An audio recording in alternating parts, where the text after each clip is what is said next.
എല്ലാ വിദ്യാർത്ഥികൾക്കും പുതിയ അക്കൗണ്ടൻസി ക്ലാസ്സിലേക്ക് സ്വാഗതം. നമ്മൾ കഴിഞ്ഞ ക്ലാസ്സിൽ നമ്മൾ പരിചയപ്പെട്ടത് നോൺ ഫോർ പ്രോഫിറ്റ് ഓർഗനൈസേഷന്റെ അക്കൗണ്ടിംഗ് റെക്കോർഡുകളെ കുറിച്ചാണ്. 3 പ്രധാനപ്പെട്ട റെക്കോർഡുകളാണ് ഈ സ്ഥാപനങ്ങൾ വർഷാവസാനം തയ്യാറാക്കേണ്ടത്. അതിലൊന്ന് receipt and payment account, 2 income and expenditure account, 3 balance sheet. ഇങ്ങനെ 3 എണ്ണമാണ് നമ്മൾ തയ്യാറാക്കേണ്ടത് വർഷാവസാനം. ഇതില് റെസിപ്റ്റ് ആൻഡ് പേയ്മെന്റ് അക്കൗണ്ട്, അതുപോലെ ഇൻകം ആൻഡ് എക്സ്പെൻഡിച്ചർ അക്കൗണ്ട്, അത് എന്താണ്, അതിന്റെ ഫീച്ചേഴ്സ് എന്തൊക്കെയാണ് എന്നുള്ള കാര്യങ്ങളെല്ലാം നമ്മൾ കഴിഞ്ഞ ക്ലാസ്സുകളിൽ നമ്മൾ പരിചയപ്പെട്ടിട്ടുണ്ട്. റെസിപ്റ്റ് ആൻഡ് പേയ്മെന്റ് അക്കൗണ്ട് നമ്മൾ ക്യാഷ് ബുക്ക് പോലെയാണ്.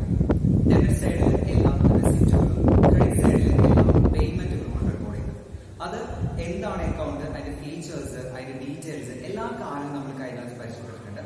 നമ്മൾ ഇന്ന് പരിചയപ്പെടാൻ പോകുന്നത് how to prepare receipt and payment account. ആ അക്കൗണ്ട് എങ്ങനെ തയ്യാറാക്കാം എന്നുള്ളതാണ്. ഓക്കെ, അപ്പൊ അതിൽ ഏറ്റവും പ്രധാനമായി നമ്മൾ ശ്രദ്ധിക്കേണ്ട കാര്യം ഒന്നേ ഉള്ളൂ. നമ്മുടെ സ്ഥാപനത്തിന് എന്തെല്ലാം റെസിപ്റ്റുകളുണ്ടോ, എങ്ങനെയെല്ലാമാണോ പണം ലഭിക്കുന്നത്, ആ കാര്യങ്ങളെല്ലാം തന്നെ റെസിപ്റ്റ് സൈഡിൽ, അതായത് ഡെബിറ്റ് സൈഡിൽ റെക്കോർഡ് ചെയ്യും.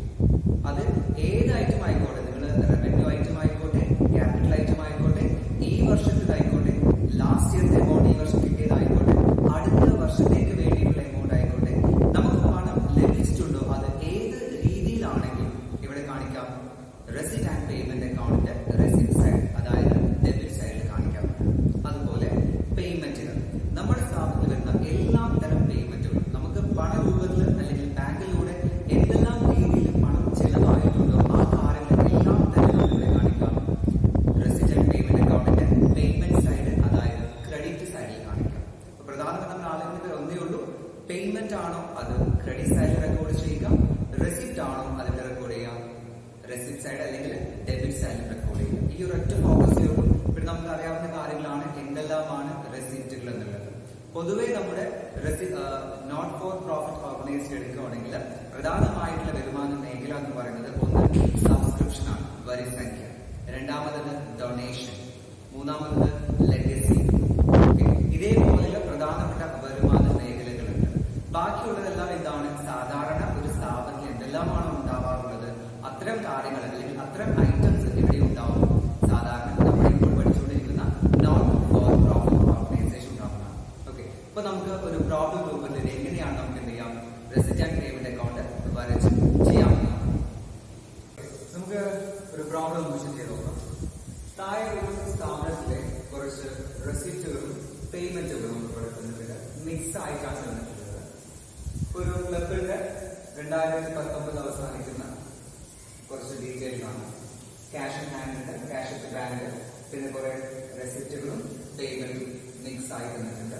ഇതിൽ നിന്ന് നമ്മൾ റെസിപ്റ്റ് ആൻഡ് പേയ്മെന്റ് അക്കൗണ്ട് ആണ് തയ്യാറാക്കാൻ വേണ്ടി പറഞ്ഞിട്ടുള്ളത്. ഈ തന്നിരിക്കുന്ന ഡാറ്റ ഉപയോഗിച്ചിട്ട് റെസിപ്റ്റ് ആൻഡ് പേയ്മെന്റ് അക്കൗണ്ട് തയ്യാറാക്കുന്നത്. അപ്പൊ നിങ്ങൾ ചെയ്യേണ്ട കാര്യം എന്ന് പറഞ്ഞാൽ നമ്മളിതിലെ ഓരോ ഐറ്റംസും അത് റെസിപ്റ്റ് ആണോ പേയ്മെന്റ് ആണോ തിരിച്ചറിയണമെന്നാണ്.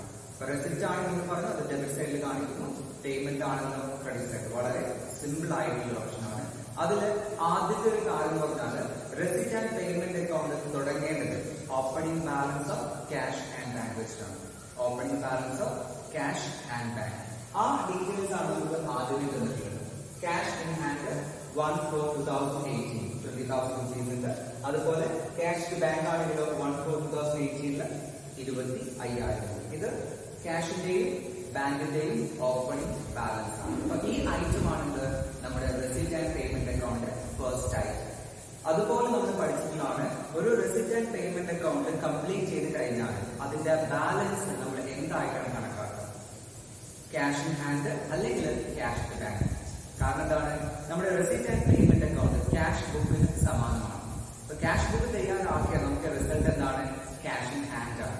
അതേപോലെ തന്നെ റെസിപ്റ്റ് ആൻഡ് പേയ്മെന്റ് അക്കൗണ്ട് തയ്യാറാക്കിയാൽ അതിന്റെ റിസൾട്ട് നമ്മൾ എന്തായാലും കണക്കാക്കേണ്ടത് നമ്മുടെ കൈവശമുള്ള ക്യാഷിന്റെ ബാലൻസ് ആയിരിക്കും അതിന്റെ റിസൾട്ട് എന്നുള്ളത്. അപ്പൊ നമുക്ക് ഓരോ ഐറ്റം റെസിപ്റ്റ് ആണോ പേയ്മെന്റ് ആണോ എന്നുള്ളത്. അപ്പോ സ്റ്റാർട്ടിംഗ് വിത്ത് സബ്സ്ക്രിപ്ഷൻ. നമുക്കറിയാം ഒരു സ്ഥാപനത്തിലെ ഏറ്റവും വലിയൊരു വരുമാന മേഖലയാണ് സബ്സ്ക്രിപ്ഷൻ, വരിസംഖ്യ എന്നുള്ളത്. അപ്പോൾ സബ്സ്ക്രിപ്ഷൻ ഏതാണ്, വരിസംഖ്യ ലഭിക്കുന്നതാണ്. അതുകൊണ്ട് എന്താണ്, റെസിപ്റ്റ് ആണ്. രണ്ടാമത് ഡൊണേഷൻ, സംഭാവനകൾ. ഇങ്ങനെയുള്ള ലാഭത്തിന് വേണ്ടി അല്ലാതെ പ്രവർത്തിക്കുന്ന സ്ഥാപനങ്ങളുടെ മറ്റൊരു പ്രധാന വരുമാന മേഖലയാണെന്ന് സംഭാവന എന്നുള്ളത്. അപ്പൊ അതെന്താണ്? റെസിപ്റ്റ് ആണ്.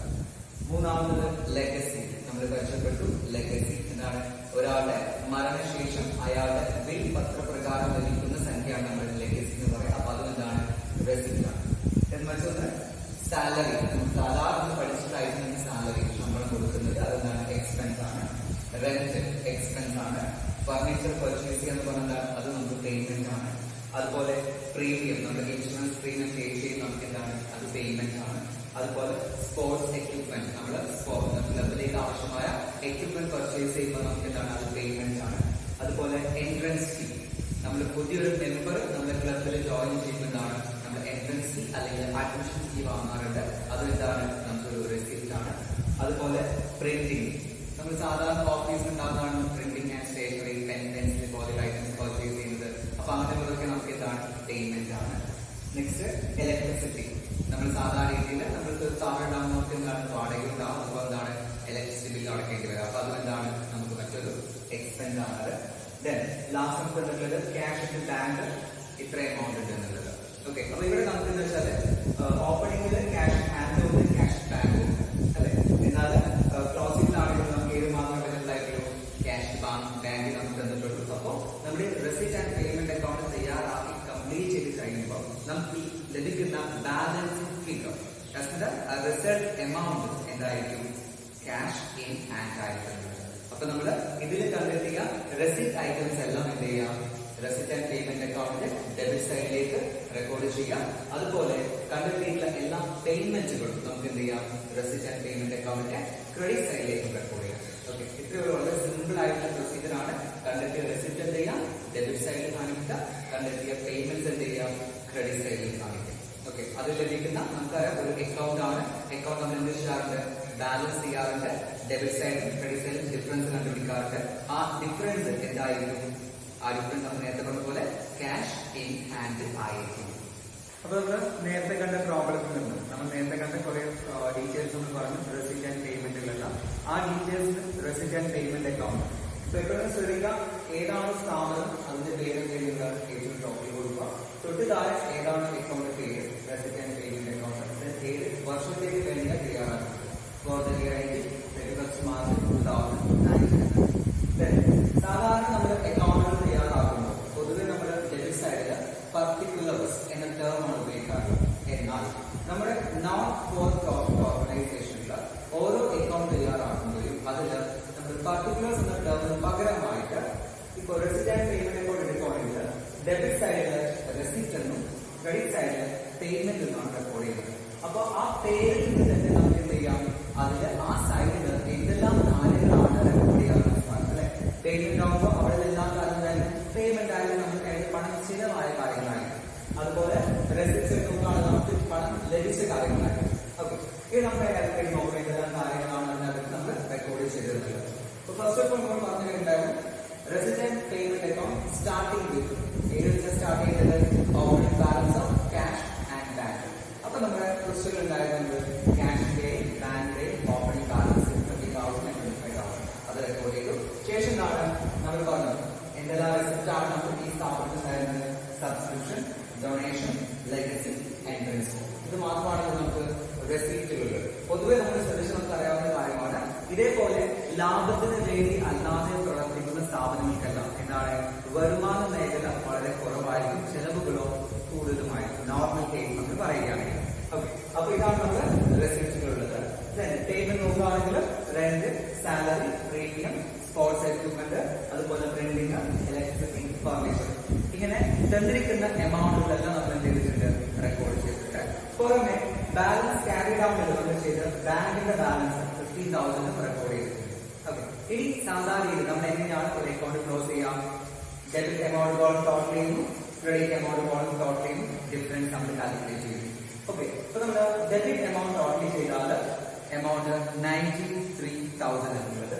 അതുപോലെ ക്രെഡിറ്റ് എമൗണ്ട് കോളം ടോട്ടൽ ചെയ്താൽ 51,000 എന്നുള്ളത്. ഓക്കെ, സോ ഡിഫറൻസ് രണ്ടും കൂടെ ഡിഫറൻസ് വരുന്നത് 42,000.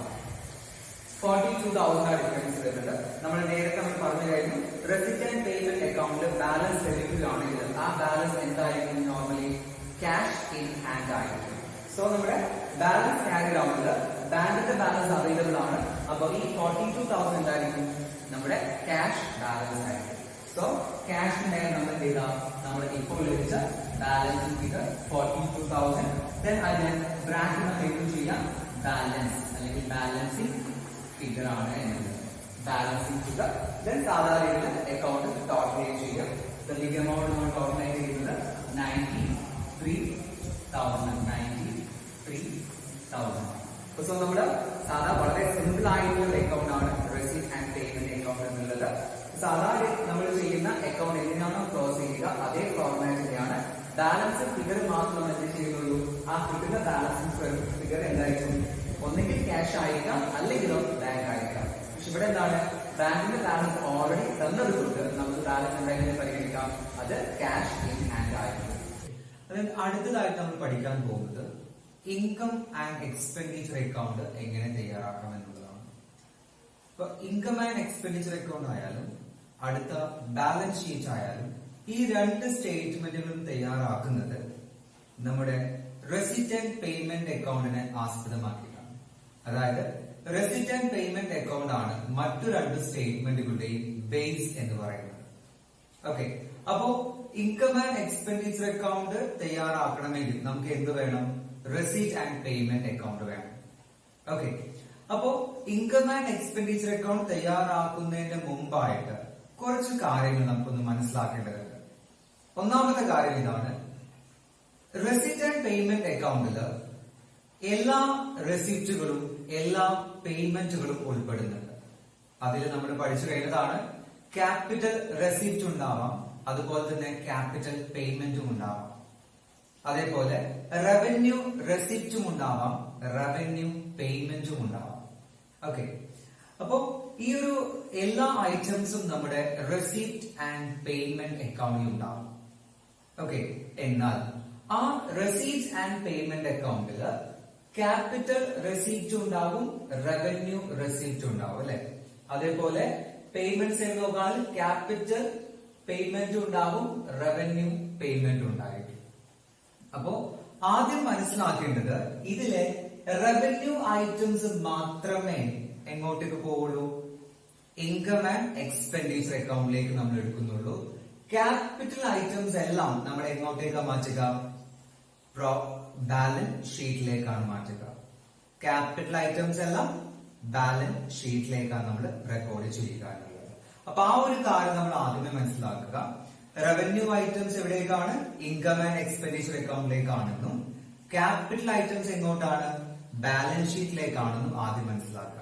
അപ്പൊ നമ്മൾ ആ ക്യാപിറ്റൽ ഐറ്റംസും റവന്യൂ ഐറ്റംസും തിരിച്ചറിയാൻ വേണ്ടി നമ്മളൊരു കാര്യം പറഞ്ഞിട്ടുണ്ടായിരുന്നു, റിപ്പീറ്റേഷൻ അല്ലെങ്കിൽ റെഗുലർ ബേസിസ് അല്ലെങ്കിൽ റെഗുലർലി. അപ്പൊ ആവർത്തിച്ചു വരുന്നവയാണെങ്കിൽ അത് പേയ്മെന്റ് ആയാലും ശരി റെസിപ്റ്റ് ആയാലും ശരി അതെന്താണ്? റവന്യൂ ആയിട്ട് പരിഗണിക്കാം. അതുപോലെ ഒരു തവണ മാത്രം വരുന്ന ഐറ്റം ആണെങ്കിൽ, അതായത് റെഗുലർ ബേസ് അല്ലാത്തവയാണെങ്കിൽ നമുക്ക് എന്തായിട്ട് പരിഗണിക്കാം? ക്യാപിറ്റൽ ഐറ്റമായിട്ട് പരിഗണിക്കാം. നമ്മൾ നേരത്തെ ക്ലാസ്സിൽ പറഞ്ഞു കഴിഞ്ഞതാണ്. ഇനി അതിൽ നിന്നും വ്യത്യസ്തമായിട്ടുള്ള കുറച്ച് കാര്യങ്ങളാണ് നമ്മൾ ഇന്ന് പറയാൻ പോകുന്നത് ഇൻകം ആൻഡ് എക്സ്പെൻഡിച്ചറുമായി ബന്ധപ്പെട്ടിട്ട്. ഓക്കെ, അതില് ഒന്നാമതാണ് സബ്സ്ക്രിപ്ഷൻ എന്നുള്ളത്. സബ്സ്ക്രിപ്ഷൻ ആണെങ്കിൽ സാധാരണ രീതിയിൽ സബ്സ്ക്രിപ്ഷൻ നമ്മുടെ സ്ഥാപനത്തിന്റെ ഒരു മെയിൻ വരുമാന മേഖലയാണ്. മെയിൻ സോഴ്സ് ഓഫ് ഇൻകം ആണ് ഇത് സബ്സ്ക്രിപ്ഷൻ വരിസംഖ്യ എന്നുള്ളത്. ഓരോ മെമ്പറും വർഷാവസാനം അടക്കേണ്ട തുകയാണ് ഇത് സബ്സ്ക്രിപ്ഷൻ എന്നുള്ളത്. അപ്പൊ ഇത് പൊതുവെ വരുമാനമാണ്, ഇൻകം ആണ്. അതുകൊണ്ട് എവിടെയാണ്? ഇൻകം ആൻഡ് എക്സ്പെൻഡിച്ചർ അക്കൗണ്ടിൽ കാണിക്കും. ഇൻകം ആൻഡ് എക്സ്പെൻഡിച്ചർ അക്കൗണ്ടിൽ കാണിക്കും.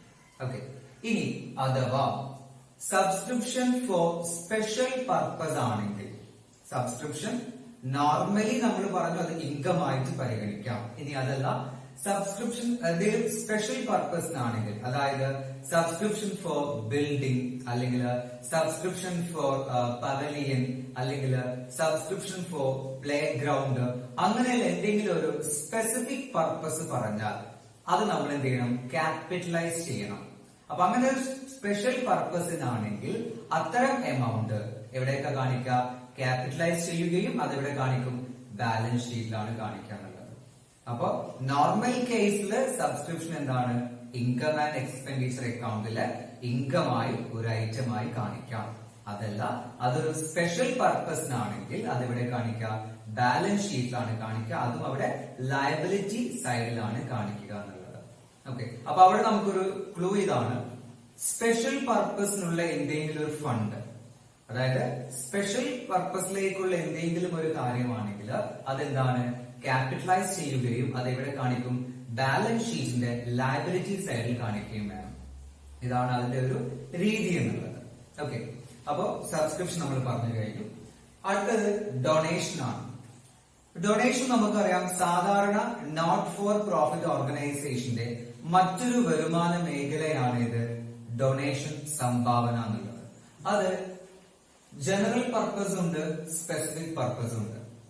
ഓക്കെ, അപ്പൊ നമ്മൾ നേരത്തെ പറഞ്ഞു സ്പെസിഫിക്, സ്പെഷ്യൽ പർപ്പസ്, എന്തെങ്കിലും ഒരു പ്രത്യേക ആവശ്യത്തിന് വേണ്ടിയിട്ടാണെങ്കിൽ, അതായത് donation for building, donation four tournament, അല്ലെങ്കിൽ ഡൊണേഷൻ ഫോർ പ്ലേ ഗ്രൗണ്ട്, ഇങ്ങനെയുള്ള എന്തെങ്കിലും സ്പെഷ്യൽ പർപ്പസിന് വേണ്ടിയാണെങ്കിൽ ആ ഐറ്റം നമ്മൾ എവിടെ കാണിക്കാം? ക്യാപിറ്റലൈസ് ചെയ്യുകയും ബാലൻസ് ഷീറ്റിന്റെ ലയബിലിറ്റി സൈഡിലുമാണ് കാണിക്കേണ്ടത്. ഓക്കെ, അപ്പോ സ്പെഷ്യൽ ഡൊണേഷൻ ആണെങ്കിൽ ബാലൻസ് ഷീറ്റ്, ലയബിലിറ്റി സൈഡ്. ഇനി അതല്ല ജനറൽ ഡൊണേഷൻ ആണെങ്കിൽ സാധാരണ ഇൻകമായി പരിഗണിക്കുകയും അതെവിടെ കാണിക്കാം? ഇൻകം ആൻഡ് എക്സ്പെൻഡിച്ചർ അക്കൗണ്ടിന്റെ ഇൻകം സൈഡിലും കാണിക്കാം എന്നാണ് പറയുന്നത്. ഓക്കെ, ഡൊണേഷൻ ജനറൽ പർപ്പസ് ആണെങ്കിൽ ഇൻകം ആൻഡ് എക്സ്പെൻഡിച്ചർ അക്കൗണ്ടിൽ കാണിക്കാം. സ്പെഷ്യൽ ഡൊണേഷൻ ആണെങ്കിലോ ബാലൻസ് ഷീറ്റില് ലയബിലിറ്റി സൈഡിലും കാണിക്കാം എന്നുള്ളത്. ഓക്കെ, അടുത്തത് ഗ്രാന്റ്.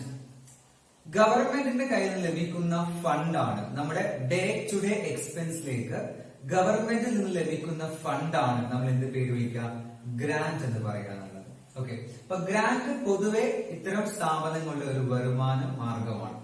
ഗവൺമെന്റ് ലഭിക്കുന്ന ഫണ്ട് എന്താണ്? ഒരു വരുമാന മാർഗമാണ് ഇത്തരം സ്ഥാപനങ്ങൾക്ക്.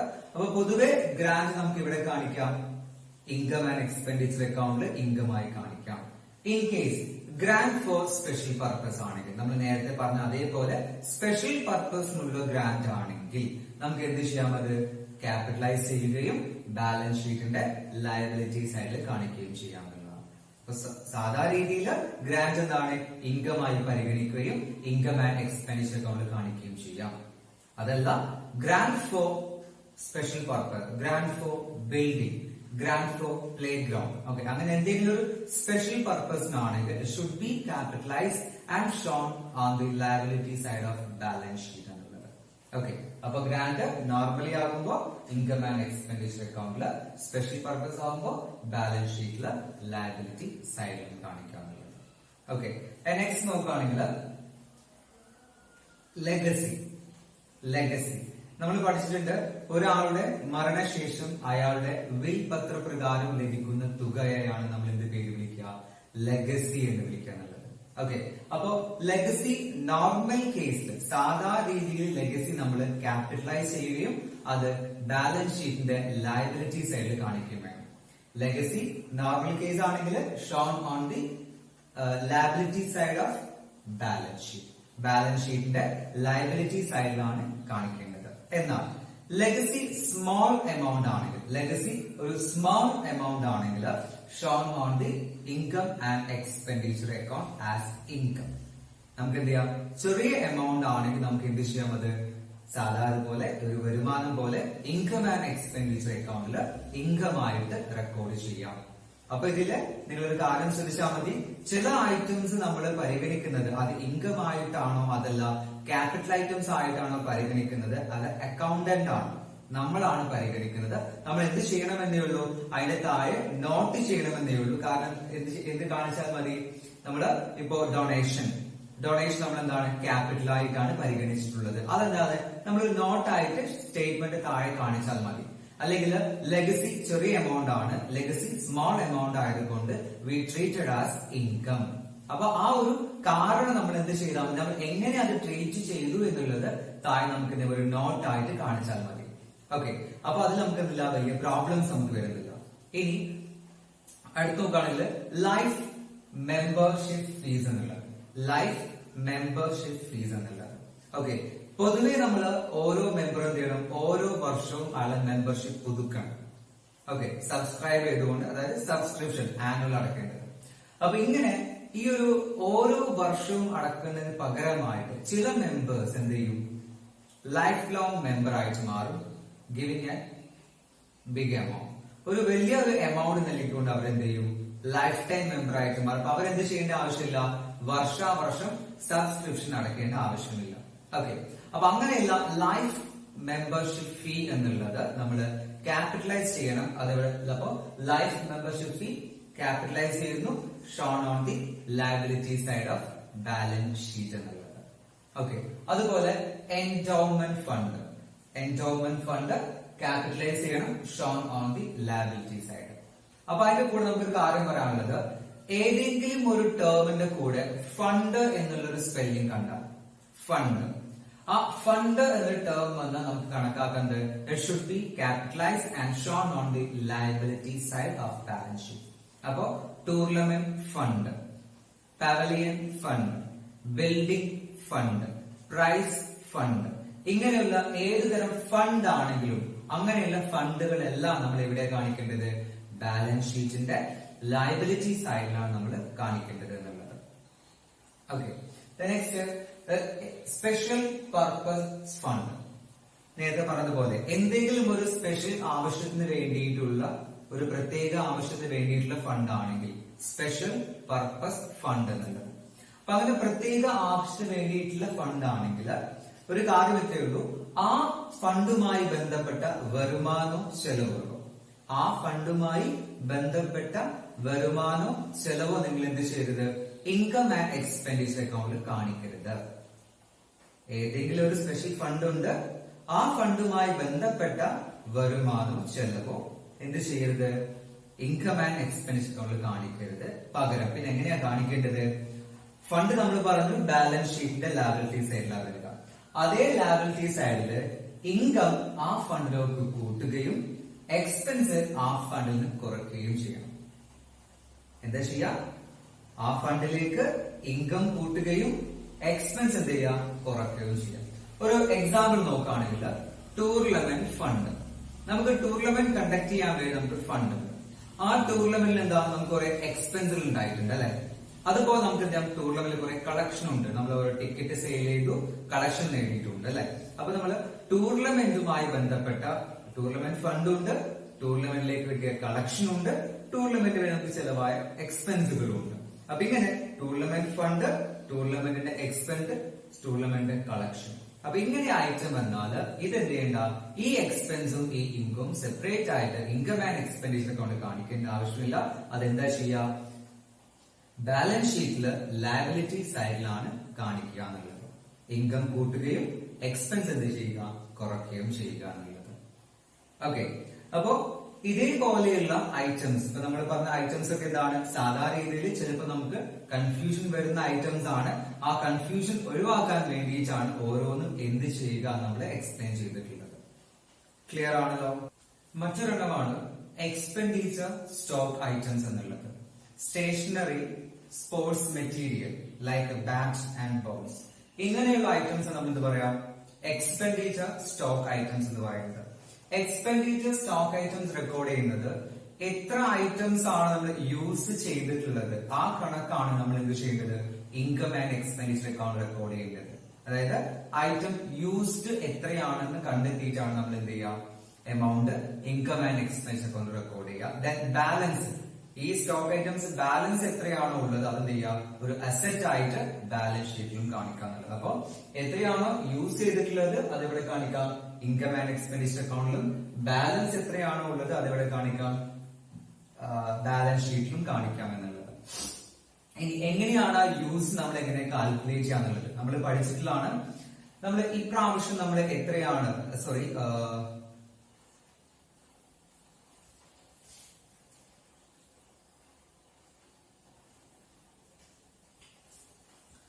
ഐറ്റംസ് യൂസ് ചെയ്ത് നമ്മൾ എങ്ങനെ കണക്കാക്കുക എന്നുള്ളത്, ഒന്ന് ഓപ്പണിംഗ് സ്റ്റോക്ക്, ആ വസ്തുക്കള് ആ ഐറ്റംസ് എത്രയാണ് ഇപ്പോൾ നമ്മുടെ കയ്യിൽ സ്റ്റോക്ക് അവൈലബിൾ ആയിട്ടുള്ളത്, ആ ഓപ്പണിംഗ് സ്റ്റോക്ക് എടുക്കുക. ആഡ് ഈ വർഷം പർച്ചേസ് ചെയ്ത് എത്ര രൂപക്ക് നമ്മൾ ഈ വർഷം പർച്ചേസ് ചെയ്തു, ലെസ് ഈ വർഷം അവസാനിക്കുമ്പോൾ നമ്മുടെ കയ്യിൽ എത്ര ബാലൻസ് ഉണ്ട് എന്നുള്ളത്. സാധാരണ നമ്മൾ പഠിച്ചിട്ടുള്ളതാണ് opening stock plus purchase minus closing stock. അതേ സിസ്റ്റം തന്നെയാണ്. ഓപ്പണിംഗ് സ്റ്റോക്ക് എത്ര ഉണ്ടായിരുന്നു, ഈ വർഷം വാങ്ങിയ പർച്ചേസ് അതിലേക്ക് ആഡ് ചെയ്യുക, less closing stock.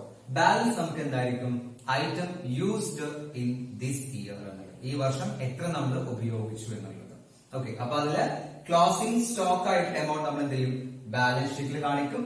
Items used നമ്മൾ എന്ത് ചെയ്യുന്നു, ഇൻകം ആൻഡ് എക്സ്പെൻഡിച്ചർ അക്കൗണ്ടിൽ ഒരു എക്സ്പെൻസ് ആയിട്ട് കാണിക്കുകയും ചെയ്യുന്നു എന്നുള്ളത്. ഓക്കെ, അപ്പൊ ഇതൊക്കെയാണ് നമ്മൾ പറഞ്ഞ പ്രധാനപ്പെട്ട ഐറ്റംസ് എന്നുള്ളത്. ഓക്കെ, ഇന്ന് നമ്മൾ റെസിറ്റ് ആൻഡ് പേയ്മെന്റ് അക്കൗണ്ട് തയ്യാറാക്കുന്ന രീതി പഠിച്ചു.